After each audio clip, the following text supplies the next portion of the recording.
इस वीडियो में हम देखने वाले हैं नीट 2024 में पूछा हुआ मैग्नेटिज्म का क्वेश्चन। ठीक है, तो ध्यान से पहले क्वेश्चन को पढ़ते हैं, फिर उसके बाद उससे जुड़े हुए कंसेप्ट और ट्रिक्स को समझते हैं। ठीक है, तो वीडियो को लास्ट तक देखें, जहाँ भी प्रॉब्लम हो तो कमेंट करें। ठीक है, ध्यान दीजिए। तो आइए हम पढ़ते हैं। बोल रहा है in a uniform magnetic field 0.049 tesla magnetic field दिया हुआ है। A magnetic needle perform 20 complete oscillation in 5 second. यानी जो ये मैग्नेटिक नीडल है ये 5 सेकेंड में 20 बार लेफ्ट राइट करता है। ठीक है, क्वेश्चन बोल रहा है मोमेंट ऑफ इनर्शिया, इस नीडल का वैल्यू दिया हुआ है 9.8 into 10⁻⁶। If the magnitude of magnetic moment of the needle is x into 10⁻⁵, तो x का वैल्यू, यानी कहीं ना कहीं आपको मैग्नेटिक मोमेंट यानी m का वैल्यू काउंट करना है। ठीक है, तो ध्यान दीजिए इसमें कह क्या रहा है और क्या निकालना है, इससे जुड़े हुए कंसेप्ट को समझते हैं। ठीक है, आइए देखते हैं क्या कह रहा है। इस क्वेश्चन को बनाने से पहले हमको समझना होगा कि टाइम पीरियड किसे कहते हैं। टाइम पीरियड किसे कहते हैं, जो बेसिक बात है। अगर ये समझ नहीं आया तो फार्मूला याद भी है तो गलती हो जाएगा। टाइम पीरियड क्या होता है कि हम एक ऑसिलेशन करने में कितना समय लगता है, ध्यान रखिएगा। जब भी आपको ऐसा क्वेश्चन दे तो लिखिएगा एक ऑसिलेशन करने में कितना समय लगता है, उसको बोलते हैं टाइम पीरियड। लेकिन अगर फ्रीक्वेंसी दे दें तो ध्यान रखिएगा एक सेकेंड में कितना ऑसिलेशन। इसको आप ऐड कर लीजिएगा कॉपी में, क्योंकि यहाँ पे एक क्वेश्चन इस टाइप का बहुत सारा क्वेश्चन पूछते रहता है। इस बार भी आया 2026 में भी, तो ध्यान दीजिएगा। टाइम पीरियड मतलब एक ऑसिलेशन में कितना समय, फ्रीक्वेंसी मतलब एक सेकेंड में कितना ऑसिलेशन। अब देखिए इस कंसेप्ट को हम आगे अप्लाई करेंगे। अभी तो हम समझते हैं कि मोमेंट ऑफ इनर्शिया निकालने के लिए फार्मूला क्या यूज करेंगे। ठीक है, तो आप बेसिक फार्मूला जानते होंगे कि यहाँ पे कि टाइम पीरियड इक्वल टू होता है 2π = 1I/mb। आई क्या होता है, मोमेंट ऑफ इनर्शिया, इसको आप देख लीजिएगा, मोमेंट ऑफ इनर्शिया।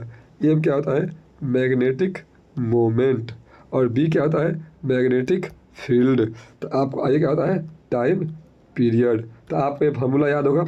ठीक है, अब देखिए इस फार्मूला को याद होने के बाद भी अगर थोड़ा सा आप टाइम पीरियड और फ्रीक्वेंसी के बारे में नहीं जानते हैं तो वहाँ पे वो गलती कर सकता है। देखिए, तो हमको क्या करना है, टाइम पीरियड चाहिए।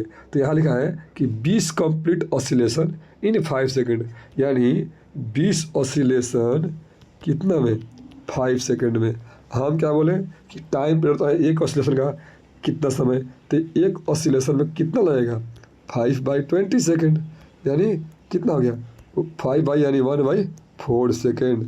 तो आप यहाँ काउंट कर लिए कि टाइम पीरियड कितना हो गया, 1/4 सेकेंड। यही मेन कंसेप्ट था कि इस क्वेश्चन में आपको टाइम पीरियड निकालना है। तो आप टाइम पीरियड निकालिएगा एक्चुअल में, अगर फ्रीक्वेंसी आ गया तो उल्टा हो जाएगा, क्योंकि टाइम और फ्रीक्वेंसी दोनों उल्टा होता है, तो आपका आंसर गलती हो सकता है। तो पहला आप ध्यान रखिएगा कि टाइम पीरियड 1/4 सेकेंड होता है। इसको हम पहले रफ करते हैं, ध्यान दीजिएगा। 1/4 सेकेंड टाइम आ गया। अब आइए इसको हम पुट करते हैं फॉर्मूले में, ध्यान दीजिएगा।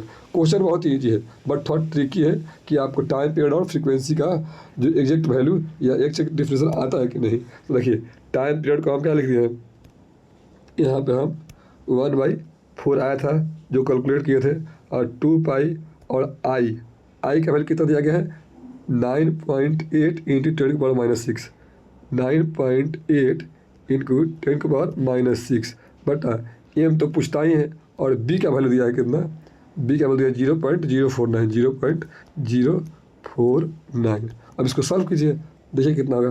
तो इसको सॉल्व जब कीजिएगा, अब मान लीजिए इसको हम स्क्वायर करते हैं, अल्टीमेटली रूट को हटाने के लिए स्क्वायर करते हैं, तो 1/16 हो जाएगा। इसका यहाँ कितना हो जाएगा, 4π² इंटू जो रूट हटेगा तो 9.8 इंटू 10⁻⁶ अपन m इंटू 0.049।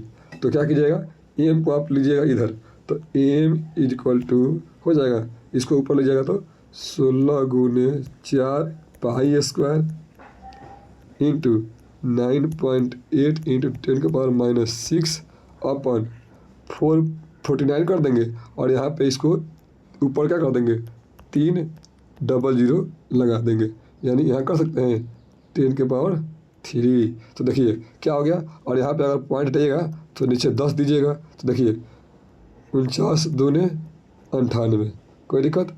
और 10 से 1 कट जाएगा यहाँ पे, तो यहाँ क्या बच जाएगा, मात्र 2 बच जाएगा, 10⁻²। तो आप बताइए ये जब कीजिएगा ना तो 64 चौका और दोनों क्या आ जाएगा, 64 × 4 × 2 आ जाएगा 128 pi square into 10⁻⁻6 into plus 2 जगह तो 10⁻⁻4। तो जब आप कीजिएगा आंसर क्या दिया है 10⁻⁵ में, तो आपको आ जाएगा 12805 स्क्वायर, 1080 स्क्वायर, क्योंकि अल्टीमेटली जब इसको सॉल्व किया जाएगा तो हमको एक्स का वैल्यू पूछा है। तो आपको 3-4 जगह पॉइंट आपको ध्यान देना है, ध्यान दीजिएगा। पहला बात कि फार्मूला तो पता होना चाहिए कि जब भी आपको मैग्नेटिक नीडल दो तो टाइम पर क्या होता है 2 = 2π√I/mb।